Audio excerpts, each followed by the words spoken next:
Hello, welcome everybody to the first show of 2022 with me, Miss Belinda Scandal. How the heck are you? How's 2022 treating you so far?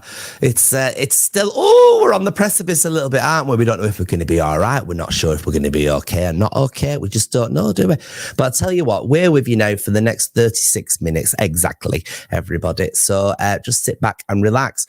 On the show tonight, we have got a marvellous show lined up for you. There's a gentleman called Bruce Jones, but you'll all know him as Les Battersby, everybody, I'm sure. He was in this wonderful soap called Coronation Street a good few years back, and he's giving us a wonderful little interview in just a few minutes' time. Also, started yesterday at the Palace Theatre was the School of Rock, Andrew Lloyd Webber's new fantastic musical, and it's doing a lovely, lovely tour all around the UK, and we're going to be speaking to one of the cast of that a little bit later on as well. And if that's not enough, we've also got loads of stuff for you. We've got the weather, and we're also going to do something really, really nice, which is looking at the new memorial here in Manchester. We went down there today, and we went to check it all out. I have to say, it's breathtaking to see all them names so prominent in a big circle, but we'll go into that in a little while's time. First up though, tonight, 1997 was the first time you saw this gentleman on the cobbles. His name is Bruce Jones. Before that though, he had an absolutely fantastic career. He was part of a comedy duo. He basically had done everything you should do in entertainment, and I'm very privileged to say that Bruce joins us now. Welcome, Bruce. How are you? I'm fine. Thank you for having me on. I'm sorry I can't be there live, but I've got to test for COVID because all the cast I've just worked with went down with it. And yeah, so you were just at you were just at Panto with them, weren't you? And it all kind of, people were taking time off, and it was getting a bit sensible. I mean, you've not tested positive yourself, but you've been sensible and you've kept away for our sake and for your own sake as well, isn't that right? I am, and I went for the PCR test today, so I'm waiting for the results of that tomorrow. At the moment, I feel great. I don't feel like I got COVID. I've got no symptoms of it, but I might be carrying it, and I don't want to go any near. And if I am carrying it, I don't want to give it to anyone.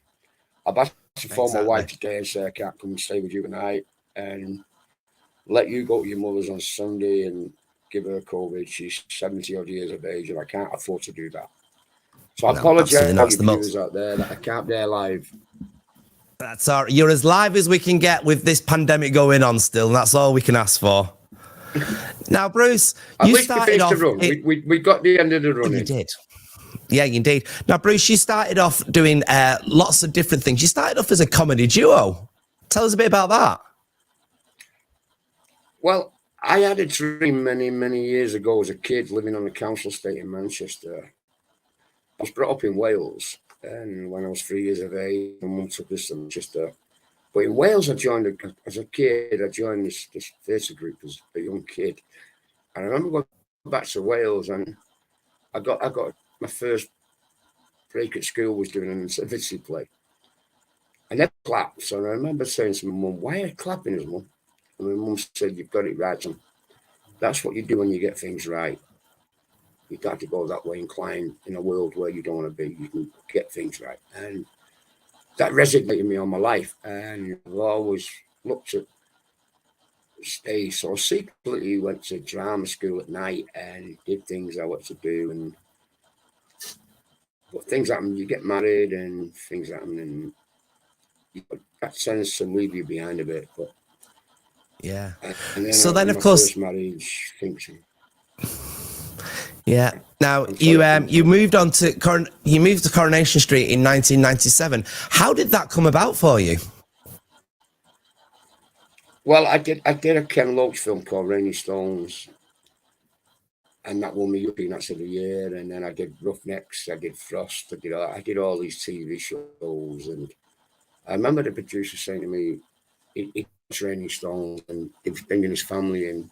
And he wanted me to be part of that family. And I met the wonderful Vicky Entwistle, who played Janice. I met the two girls, Jane Danson and Sawyer, and we all gelled.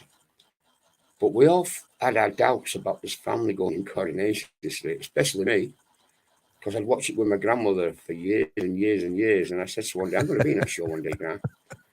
And she went, "Yes, you are, Sonny Jim. Yes, you are." Sadly, my grandmother never saw that day that I went in. My mum Yeah. picked it. My mum saw it. And Yeah. to me, that was sort of filmed and everything I'd done. I mean, when I did Roughnecks for 2 years in Scotland, we did works on the oil rigs. I couldn't go to the premiere of Rainy Stones, but Ricky Tomlinson went, and all my family were there.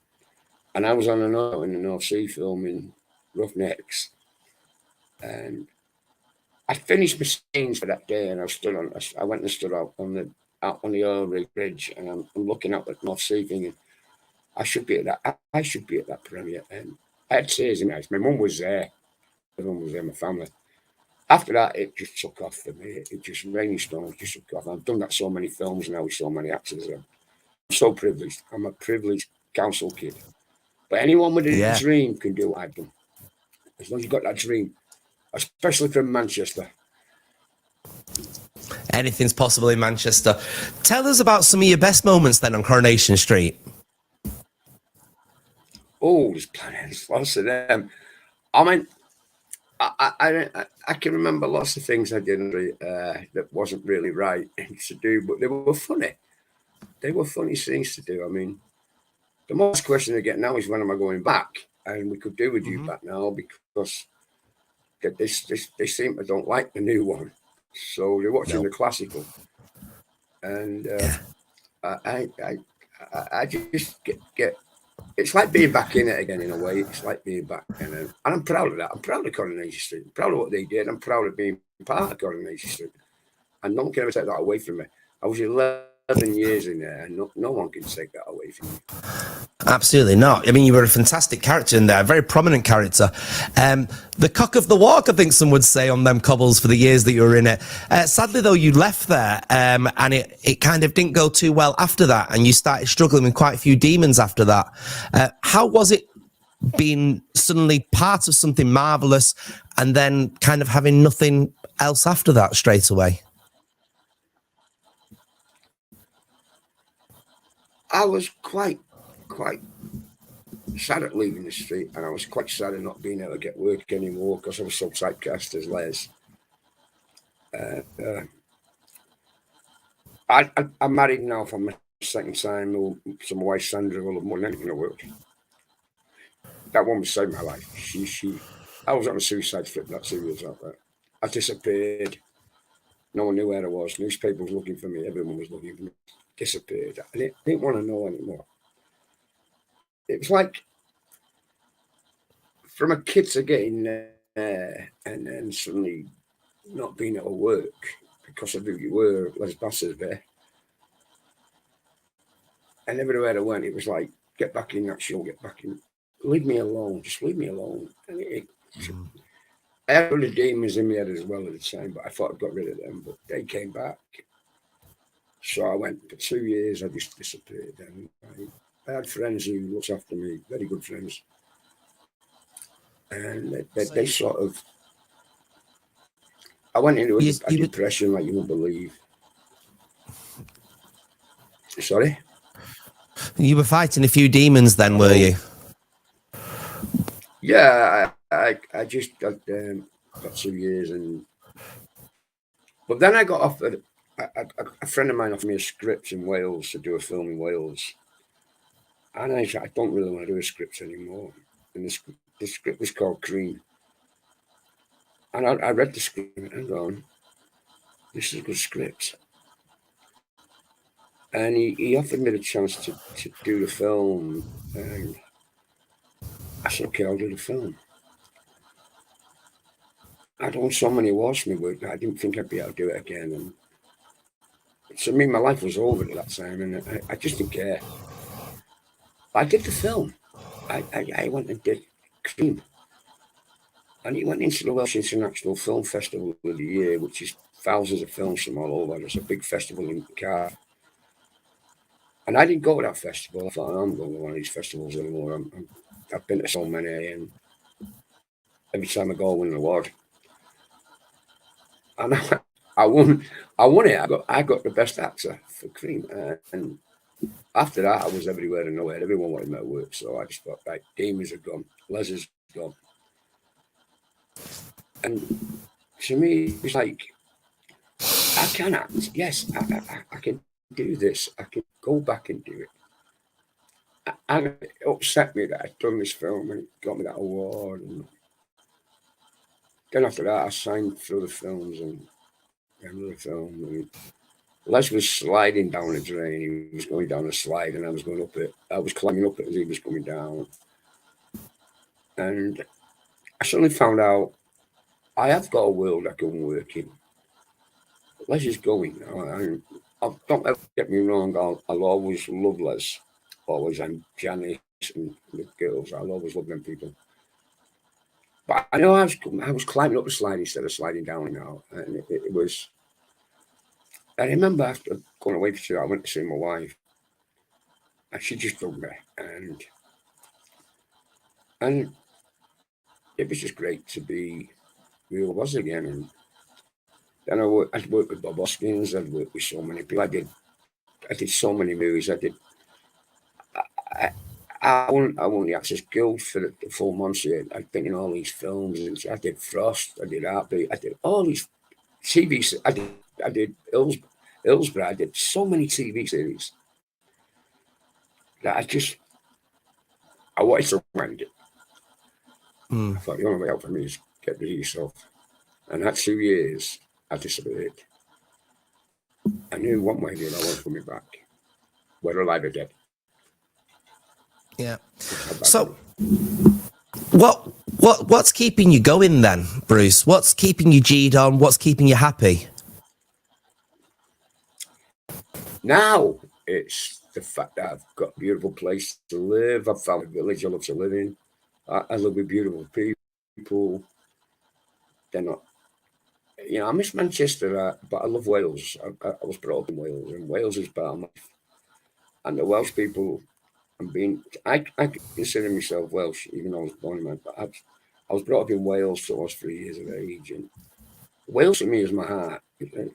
I've got the dragon in my heart, and I can never leave Wales. And that keeps me going. They protect me here. They look after me here. They do. I'm a celebrity to get me out of here just down the road. And I think I'm getting out of town when that comes, because the TV cameras on every corner, and as soon as they get me, can you do this? Can you do about that? No, I'm off. I don't get involved in that. But no, I mean, like TV and BBC, the people I've worked for, Channel 4 and all them companies I've worked for all my life, they've been great companies to work for. But I knew in my mind. Sorry. No, it's okay. I was just going to say, it's good to see that you're still working. I mean, literally last week, you've only just finished. So as much as Les may have stopped being on our screens all them years ago, you haven't really stopped. Oh, no, I've got... I joined a film company long ago. I haven't got a lot of money. They were a new coming film company. And they couldn't pay us wages, so they asked me to join them. And would I be one of us in these movies? We can't afford. We can pay your expenses. And I thought, okay, I get that. So I joined. And now they're on. I've just filmed for them. Just whatever pennies they give you at the end of it. I don't want the money anymore. I don't care about money anymore. And so we did the first film. And then we did the second, the third, the fourth, and the fifth. We're now up for I'm up for an Oscar in the other movie characters. So I thought, hang on a minute, how have we got to this? You're not paying any of these actors. And we've got big Ian Gelder, Mark Wingert, all these actors have joined this company, and they're working just for getting there and getting home. They're not looking for the money. We're not getting paid big wages. But this film company is coming up and up and up. And now we're on Amazon Prime, but now Netflix has stepped in. But once that happens, I don't think I want to get involved in that money game. I don't want to get involved in that big money shit. So I thought, you sure? It does from nothing. Yeah.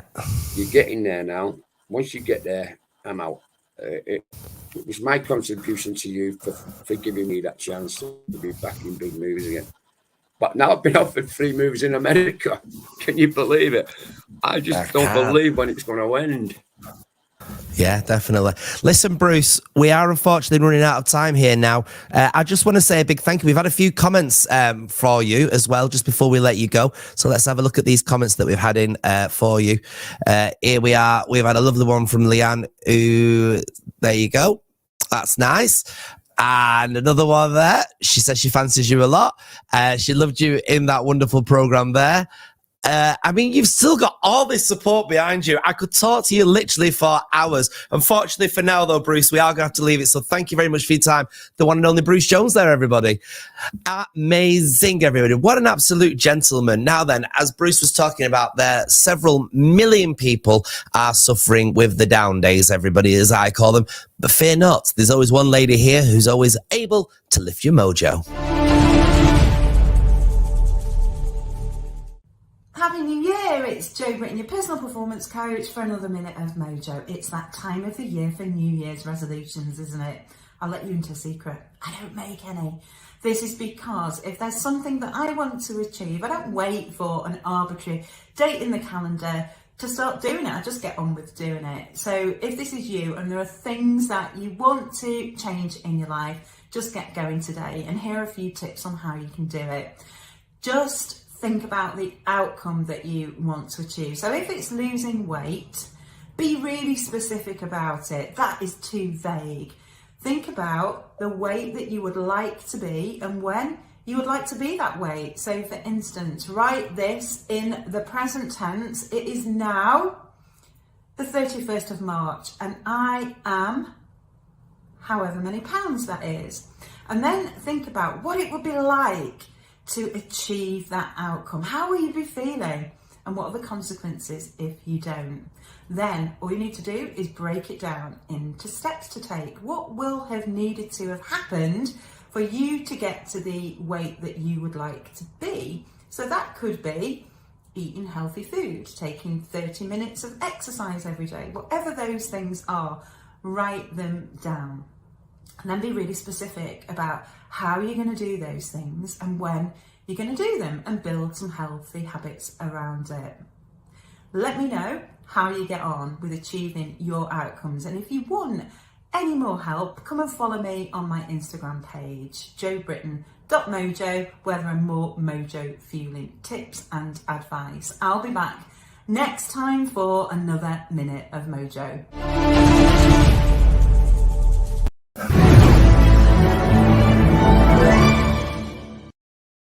School of Rock is one of them wonderful, wonderful musicals. A new generation of musical and a new generation of cast and characters.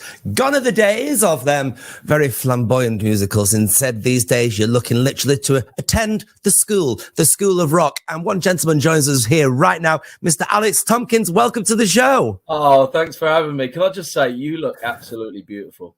Oh, thank you. Thank you. You're so near yet so far. Huh?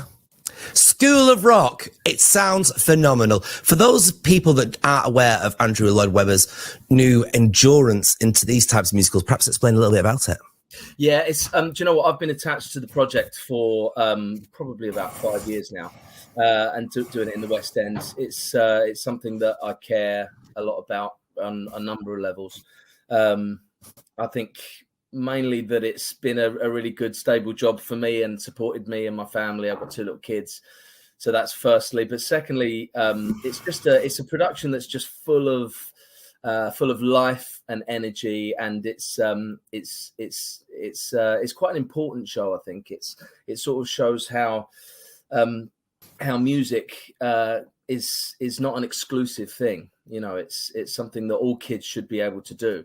And one of the great things about doing the show is seeing the look on these kids' faces to see the kids on the stage, their age, playing all these wonderful instruments and going, oh my God, I can do that. If they can do it, I can do it. We should say these instruments being played live on stage all around the country throughout this tour. These children are actually playing these instruments, aren't they? Yeah, they're all completely live. I must admit, I've been playing instruments for quite a long time. I play guitar and piano, and if I was even half as good at their age, these kids are, I would be absolutely phenomenal now. These kids are just incredible. And do you know what? They're not sort of stuffy, privileged kids. These are normal kids who are just phenomenally talented, A, and B, extremely hardworking. So what's the story then? So the story is of Dewey Finn, who I play. In fact, there's 4 of us that play that part. So Jake plays it for 5 shows a week. I play it for 3, and then Richard and Tom basically do the leftovers. That sounds horrible. So basically, yeah, there's a character called Dewey Finn. Obviously, it's based on the film, so it's the Jack Black part. You know, a wannabe rock star who's down on his luck, who's just obsessed with rock music and rock bands and Led Zeppelin and Iron Maiden. And he's down on his luck. He's been kicked out of his own band for his flamboyant guitar solos and for just going a bit over the top. But that's how he sees rock and roll, you know. So he gets kicked out of his own band. Meanwhile, he's got his best friend and his best friend's wife on his case because he's not paying any rent in the house, and they threaten him with being evicted. He then intercepts a phone call, which is designed for Ned Schneebly, his best friend. He intercepts the phone call and then proceeds to masquerade as a supply teacher in an extremely posh school. And he decides to basically blag his way through it, and he discovers how talented these kids are, although they don't seem to know it. And he decides to bring that talent out in them because he ultimately thinks, for some crazy reason, that he can go to the Battle of the Bands, which is this competition that would enable him to earn the money to pay his rent. He could enter that competition with these kids, well, you'll have to come and see it to know whether that happens or not. So you say, of course, it started off as a film, but now it's obviously a wonderful musical. Andrew Lloyd Webber's music behind it and everything. But what separates it from the film? What makes it so much better as a night out than perhaps going watching the film? Yeah, that's a good point. I think there's something to do with the live experience. I mean, there's the live experience of watching music live. You know, going to a gig. There's something about that, and especially in these COVID-y times where everyone's been locked away and things like that. You know, all the Netflix and Amazon Prime in the world can't make up for that live experience, that collective feeling of laughing together, or crying together, or shouting together and clapping together and all that stuff that you can't really get, I don't think, from Netflix.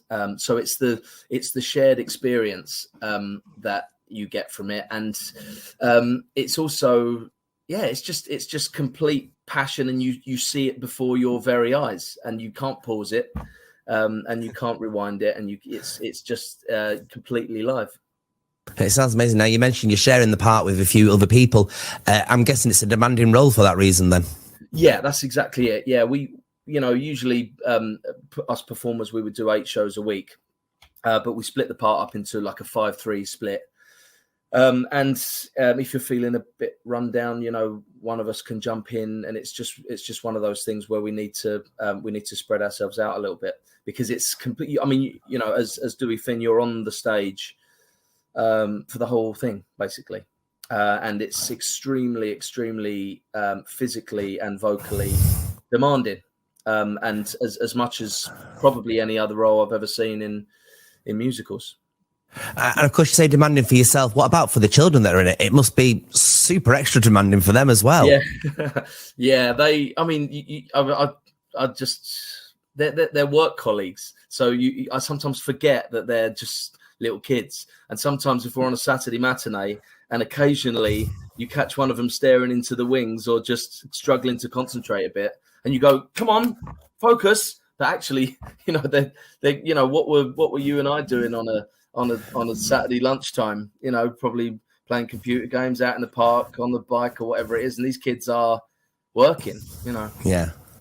It sounds fantastic. It's running, of course, at the Palace Theatre in Manchester. Have you been to Manchester before? Manchester, yeah, I have. I love Manchester. I've had many a good night out in Manchester, but I've never been to the Palace actually. I've always gone to the Lowry, Right. And some cracking nights out, and love Manchester. It's gorgeous place.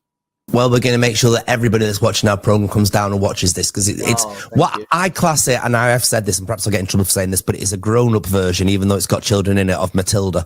It's proper. It's got balls, hasn't it? Yes, It really has. Balls. Yeah, you're right. It really is. It's fantastic, and I implore everybody to go and watch it. For the meantime, though, Alex Tomkins, thank you so much for your time today. Thank you.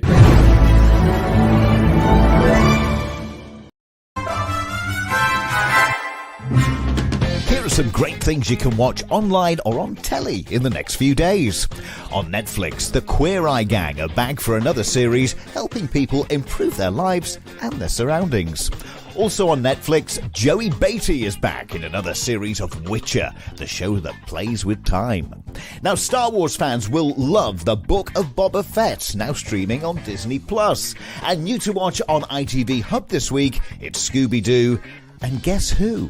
And the one Amazon original TV series this month that you mustn't miss is As We See It. It's now available on Amazon Prime Video. Join us again next week for more top TV tips here on Your Manchester.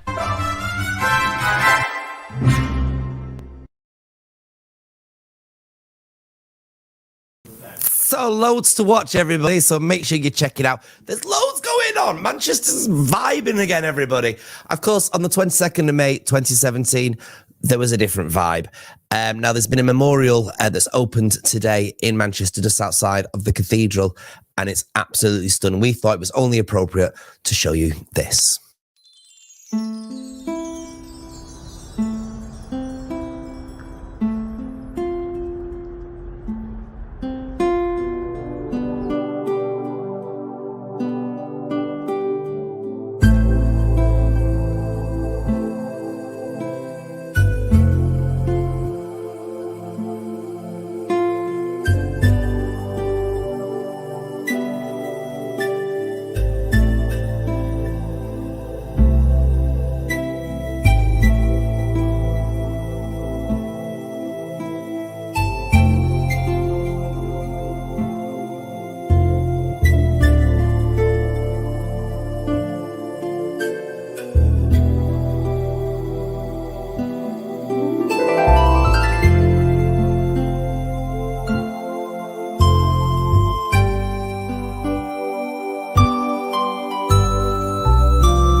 Just absolutely beautiful to see that. I mean, there was lots of people there today. A few people stood in front of individual plaques, obviously people they knew and had lost in the atrocities. That's all we can say about it. Later on in the year, we are going to be doing, as always, something rather special for you about this as well. In the meantime, though, everybody, changing the subject for you now, we are going to talk to a guy called Kai. Now, Kai is adamant that he can put this guy through his very best in-depth fitness and lifestyle coaching. So with that in mind, he's been looking at the diet as well, which is what I'm really interested in. So over the next few weeks, we are going to be joining Kai and Brandon as they do a little bit of exercise. This is our first encounter with Kai and our Brandon. Something that everybody says is like a beginning thing, but it's because it works. He's basically trying to get you from point A to point B. So from not moving much to moving a bit more. It doesn't need to be the typical 10,000 steps, because for some people who sit in an office all day, come home, have to look after the kids, you could start looking at how many you're doing currently. So pretty much every smartphone has a step tracker, whether it's already built in or whether you download it as an app.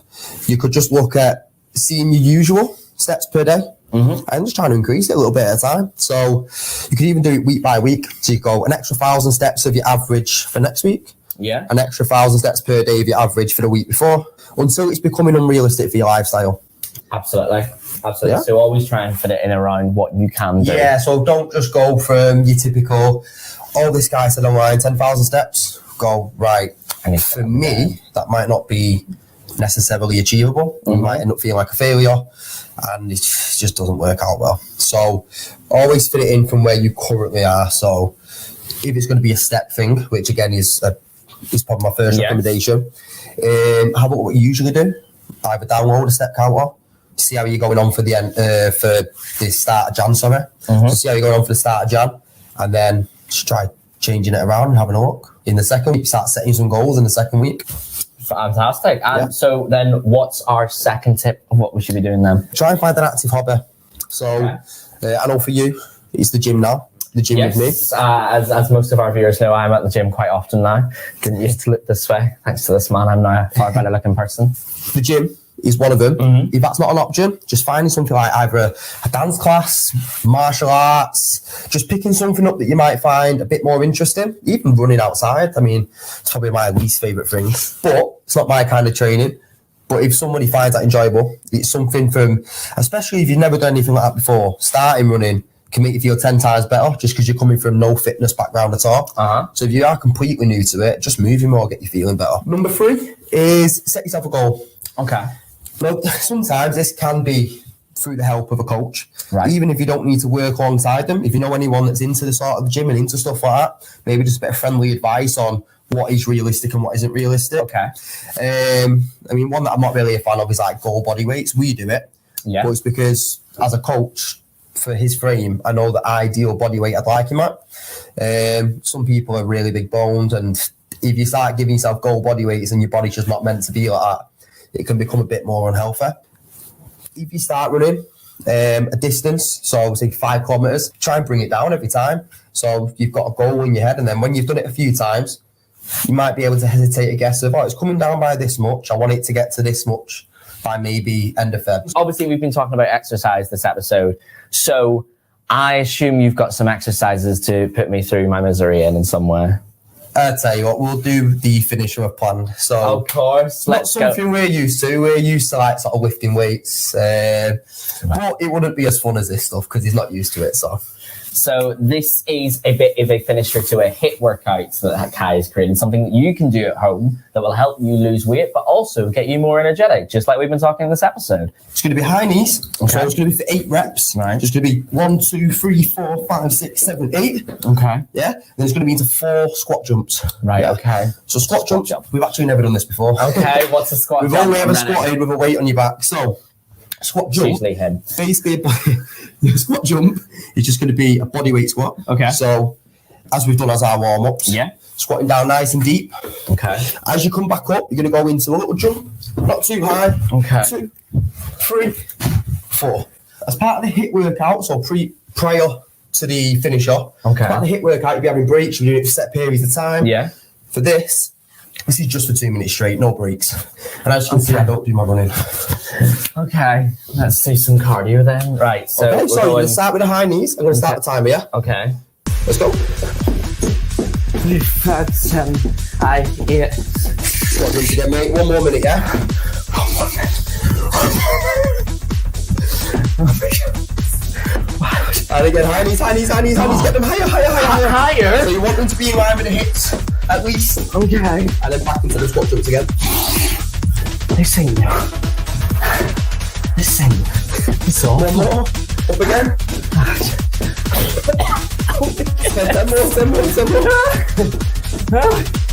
was so much more of it. 6, 5, 4, 3, 2, and 1. Oh, thank you very much, Kai. I definitely think I've learned a lot, and I hope the viewers at home have too. I'll see you next week, where I'll hopefully have my breath back.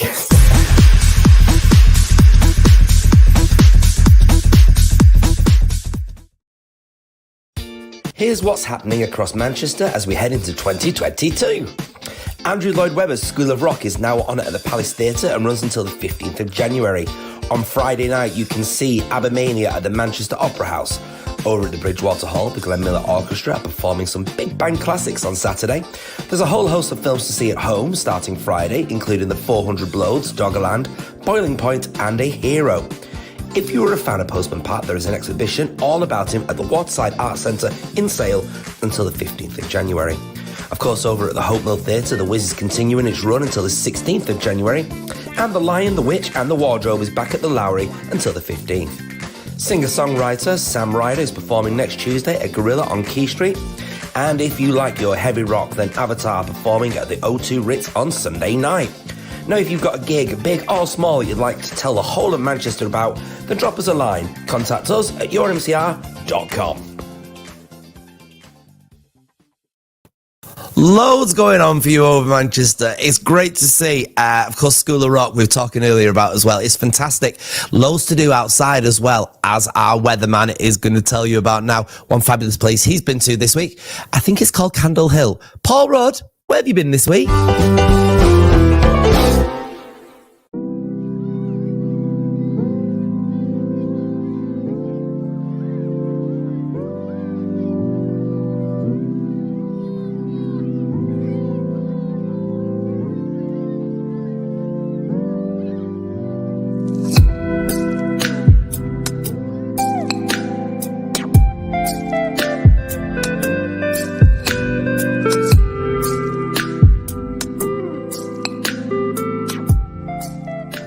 I'm here at Candle Hill Park this week, just enjoying a nice latte. Now, Candle Hill has a lot to offer. It has a children's playing area, a cafe, and 48 acres of land to explore, which I'm going to do in just a moment. And there are also stunning views, which you'll see as well.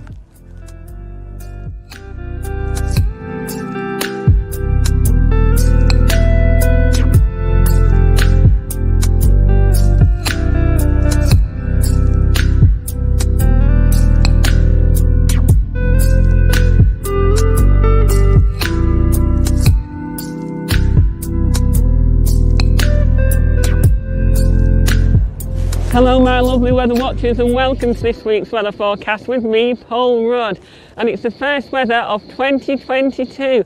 Happy New Year everyone, I've missed you guys. I feel like I'm on top of the world here at Candle Hill Park.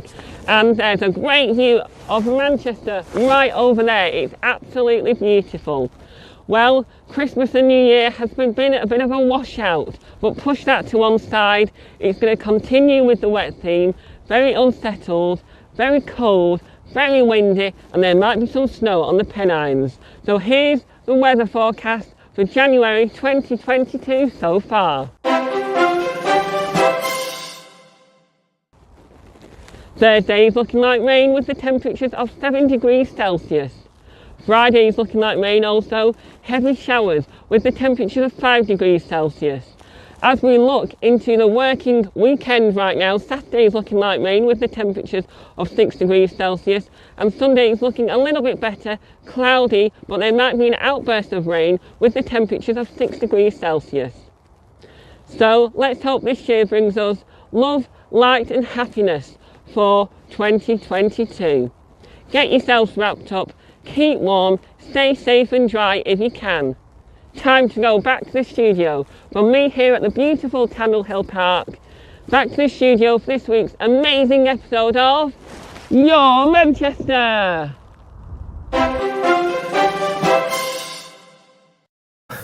he didn't jump.